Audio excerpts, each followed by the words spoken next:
دو یا رسول اللہ، اللہ نعمت دیتا ہے تو ہم شکر ادا کرتے ہیں، مصیبت ڈالے تو صبر کرتے ہیں، اور جو فیصلہ اللہ ہمارے حق میں کر دے ہم اس پر راضی رہتے ہیں۔ میرے محبوب کا چہرہ خوشی سے کھل اٹھا، فرمایا تمہیں مبارک ہو، تم تو واقعی بڑے پکے مومن ہو، تم مومن ہو، اگر اللہ کے فیصلوں پہ راضی رہتے ہو تو پھر تم، حضور فرماتے ہیں کچھ لوگوں کو اللہ قیامت میں بغیر حساب کتاب جنت میں داخل کرے گا، فرشتے پوچھیں گے پل صراط سے ہوا ہے، وہ کہیں گے دیکھی نہیں، میزان عمل تلوائے، وہ کہیں گے دیکھا ہی نہیں، کیسے آ گئے؟ تو کہیں گے خدا کے فضل سے آ گئے۔ فرشتے پوچھیں گے تمہارا عمل کیا تھا؟ وہ کہیں گے کچھ بھی نہیں، عام لوگوں کی طرح نماز پڑھتے تھے، روزہ رکھتے تھے، حج فرض ہوا تو کیا، زکوٰۃ اگر ہمارے اوپر لاگو ہوئی تو دی، عام روٹین کے معاملات۔ تو فرمایا اتنی بڑی فضیلت کے بغیر حساب کتاب جنت، کوئی تو وجہ ہوگی۔ تو بندے عرض کریں گے وجہ ایک ہی تھی کہ رب جو ہمارے حق میں فیصلہ کرتا تھا ہم اس پر راضی ہو جایا کرتے، ہمیں کوئی شکوہ اس پر رہتا۔ علامہ ڈاکٹر محمد اقبال رحمت اللہ علیہ، توجہ ہے میری بات پر؟ ادھر دیکھنا ذرا میری طرف، اللہ آپ کو خوش رکھے۔ کچھ لوگ نا جی کہتے ہیں ڈاکٹر اقبال نے داڑھی کیوں نہیں رکھی تھی؟ تو یہ غلطی کی علامہ اقبال نے، رکھنی چاہیے تھی انہیں۔ ناراض ہو گئے آپ لوگ؟ جو جس کی غلطی ہے وہ اس کی یہ غلطی ہو گئی ان سے، انہوں نے نہیں ٹھیک کیا۔ اب اقبال کے داڑھی نہ رکھنے سے کیا سنت کی مخالفت پر اسے ڈگری دی جائے گی؟ وہ میں کیوں نہ ہوں، جو کام خلاف سنت ہے وہ بہرحال۔ لیکن میرا سوال یہ ہے کہ اقبال نے صرف داڑھی نہیں رکھی، باقی سارے کام اچھے کیے، تو آپ باقی کے تو سارے اچھے کر لینا۔ اقبال نے جو کام کیا، جو دین کا درد دیا، جو پیغام دیا، جو جدوجہد کی، اس کو تو سمجھ لو نا۔ مطلب صرف داڑھی پہ آ کے دلیل پکڑتے ہو۔ علامہ اقبال نے مکان بھی نہیں بنایا اپنا، کتنا بڑا آدمی ہے، کوئی جائیداد ہے اس کی؟ تسی بھی چھوڑو مکان سارے۔ اقبال وہ دیکھیں نا، بابے بلے شاہ کی لوگ مثال دے دیں گے، بابا صاحب مجذوب آدمی تھے، تو بابا صاحب کے حصے میں تو کئی مربع زمین آتی تھی، وہ بھی انہوں نے نہیں لی۔ ہمارا ملنگ روٹی کا اس کو پتا ہے، نوٹوں کا بھی پتا ہے کہ 5000 والا کون سا ہے، 100 والا کون سا ہے، باقی ٹائم وہ بابا بلے شاہ بن جاتا ہے۔ یہ کون سا سٹائل ہے کہ مرضی کی چیز آئی تو قابو کر لی؟ تو ڈاکٹر اقبال نے یہ درست کیا، لیکن اس کے باوجود ہمارا نظریہ ہے کہ اللہ اس کی یہ خطا معاف کرائے گا، پر بندہ بڑا باکمال تھا، یہ بڑی خوبی تھی، اور اس میں بھی کچھ حکمت ہوگی، کچھ باتیں ایسی انہوں نے لکھی ہیں بعض جگہوں پہ، لیکن اقبال کی جو معرفت ہے، جو حسن ہے، جو وقار ہے ان کے لب و لہجے میں، اس کا انکار کیا جا سکتا نہیں۔ لیکن اس کو ہم ڈیفینڈ بھی نہیں کرتے، جو کسی میں کوئی کمزوری ہے وہ بہرحال اس کی ہو۔ ایک سوال بڑا اٹھتا تھا، لوگ کہتے تھے کہ آپ روز داڑھی کی بات بھی کرتے ہیں اور علامہ اقبال کی بات بھی کرتے ہیں، تو میں نے آج اس کی وضاحت کر دی۔ بات کی سمجھ آ گئی آپ حضرات؟ علامہ اقبال نے ایک بات لکھی ہے، اقبال کہتے ہیں جب میں لندن میں وکالت کرتا تھا تو ایک خاتون تھی، لیڈی بارنس اس کا نام تھا، چھوٹے موٹے مقدمات لے کے وہ میرے پاس آتی تھی۔ بی بی ایک ہوٹل چلایا کرتی تھی، اس کا خامن جو تھا وہ فوج میں ملازم تھا۔ اقبال نے خود لکھا ہے، اقبال فرماتے ہیں کہ ایک دن وہ خاتون پھر کسی کیس کے سلسلے میں میرے پاس آئی، تو جب وہ آئی تو اس نے نقاب اوڑھا ہوا تھا، برقع کیا ہوا تھا، تو چونکہ اس نے نقاب اوڑھا تھا مسلمانوں کی نشانی تھی۔ نقاب اوڑھنا کن کی نشانی ہے؟ اللہ آپ کو خوش رکھے۔ تو کہتے ہیں وہ نشانی چونکہ اہل اسلام کی تھی تو مجھے تجسس ہوا۔ میں نے کہا لیڈی خیریت ہے؟ میم صاحبہ یہ برقع پہنا ہوا ہے؟ تو کہنے لگی ہنس کے، اقبال مجھے پکا یقین تھا کہ آپ ضرور پوچھیں گے۔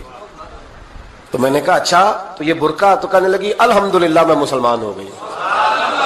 تو میں نے فوراً کہا کہ آپ کا شوہر تو فوج میں ملازم ہے، فوجی کے لیے بدلنا اور پھر ملکی قانون اور یہ چیزیں۔ تو کہنے لگی اس نے مجھے کیا کہنا تھا، وہ خود کلمہ پڑھ گیا۔ تو کہتی ہیں میں اور متجسس ہوا، وہ کیس کی بات کرتی تو میرا تجسس بڑھ گیا۔ میں نے کہا تو کیس چھوڑ یہ بتا کلمہ کیسے پڑھا؟